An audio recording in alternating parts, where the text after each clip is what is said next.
तेजस्वी यादव को जिस बात का डर था वही हुआ। तेजस्वी यादव सोच रहे थे कि एमआईएम को बिल्कुल अलग थलग करके रखना है, लेकिन ऐसा हुआ नहीं। एमआईएम का गठबंधन हो चुका है, 3 पार्टियां मिलकर के आपस में वो गठबंधन कर चुके हैं और कयास ये भी लगाया जा रहा है कि अभी और भी पार्टियां इसमें शामिल हो सकती है। तेजस्वी यादव पिछले चुनाव का समीकरण लेकर के चल रहे थे, 2020 वाला। सोच रहे थे एमआईएम का कोई वजूद नहीं है, लेकिन एमआईएम ने जैसे ही गठबंधन किया, तेजस्वी यादव का हालत बहुत खराब हो चुका है। आप लोगों को पता चल ही गया होगा कि जो 3 पार्टियों से गठबंधन किया है एमआईएम ने, उसमें सबसे बड़ा महत्व रखा जाता है इस वक्त चंद्रशेखर आजाद की पार्टी। चंद्रशेखर आजाद, आप लोगों को पता होगा कि उत्तर प्रदेश के अंदर नगीना है, नगीना एक जगह है, वहां से वो सांसद है और दलितों का पूरे देश के अंदर बहुत बड़ा चेहरा माना जाता है चंद्रशेखर आजाद। चंद्रशेखर आजाद, और उसको रावण के नाम से भी जाना जाता है। देश के अंदर कहीं भी जाते हैं, लाखों और हजारों की तादाद में दलित समाज के लोग उसके स्वागत के लिए अपने बाहें फैला देते हैं। इसी तरह असदुद्दीन ओवैसी की पार्टी के बारे में आप लोगों को पता होगा दोस्तों, वो दिन चला गया 2020 वाला।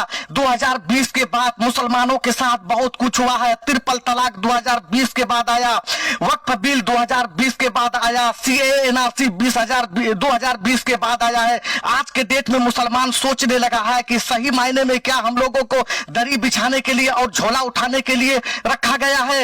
एमआईएम का प्यार और मोहब्बत अगर आपको देखना है ना, किसी भी मुस्लिम समुदाय का मोहल्ला में जाकर के आप बात करके देख ले, आज के डेट में 90 से 92% मुसलमान ऐसे हैं जो असदुद्दीन ओवैसी के बारे में बात करते हैं, एमआईएम के बारे में बात करते हैं। इस बार का समीकरण 2020 वाला बिल्कुल भी नहीं है, समीकरण बिल्कुल भी बदल चुका है। मुसलमान को कोई फर्क नहीं पड़ता कि असदुद्दीन ओवैसी कितना सीट लाएगा, असदुद्दीन ओवैसी हारेगा या जीतेगा। आरजेडी के तरफ से मुसलमानों के मोहल्लों में जाकर के बताया जाता था कि एमआईएम के क्या वजूद है बिहार के अंदर, अगर 4, 5, 10 सीट अगर जीत भी लेगा तो वो क्या कर सकता है, सरकार नहीं बना सकता।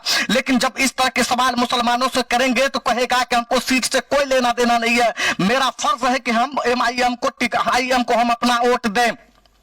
बीजेपी से डरा डरा करके मुसलमानों को वोट बैंक बना करके अब तक रखा गया था कि बीजेपी आ जाएगी तो ये हो जाएगा वो हो जाएगा, लेकिन आज हालत बिल्कुल ही बदल चुका है। आज का समीकरण बिल्कुल ही बदल चुका है। मुसलमान किसी से खौफ नहीं खाता, चाहे आप बीजेपी से कितना भी डराने का प्रयास कर ले, मुसलमान डरने वाला नहीं है। तो आप ये भी बातें करने लगे हैं कि तेजस्वी यादव राज्य क्या संभाल सकेंगे जब वो अपना खुद का घर नहीं संभाल सकते, अपना परिवार और अपनी फैमिली को नहीं संभाल सकते। तेज प्रताप का भाई, तेजस्वी यादव का भाई तेज प्रताप, आप लोगों को पता होगा, खुद की नई पार्टी बना करके इस बार विधानसभा का इलेक्शन लड़ रहा है। वो कितना बड़ा नुकसान करेगा आरजेडी को, आपको समझ में आ रहा है। तेजस्वी यादव का पैर के नीचे से जमीन खिसक चुका है। लोग ऐसे ही हवा बना रहे हैं कि तेजस्वी यादव की सरकार बन रही है। आरजेडी का जो भी नेता होगा एमवाई समीकरण की बात कर रहा होगा, लेकिन जब धरातल में आप उतरेंगे, जब आप गली मोहल्लों में घूमेंगे ना, एमवाई समीकरण का हवा निकल चुका है, पंचर हो चुका है एमवाई समीकरण। आप लोग बने रहिएगा हमारे साथ, जैसे ही फिर कोई नया अपडेट आता है हम वीडियो लेकर के फिर आप लोगों के सामने हाजिर होंगे। जब तक आप अपना ख्याल रखिएगा, फैमिली बच्चे का ख्याल रखिएगा। अगर आप हमारे चैनल पर नए हैं तो प्लीज दोस्तों हमारे चैनल को थोड़ा सा फॉलो कर दे, लाइक कर दे, सब्सक्राइब कर दे। मिलते हैं फिर किसी नेक्स्ट वीडियो में। Okay, bye bye.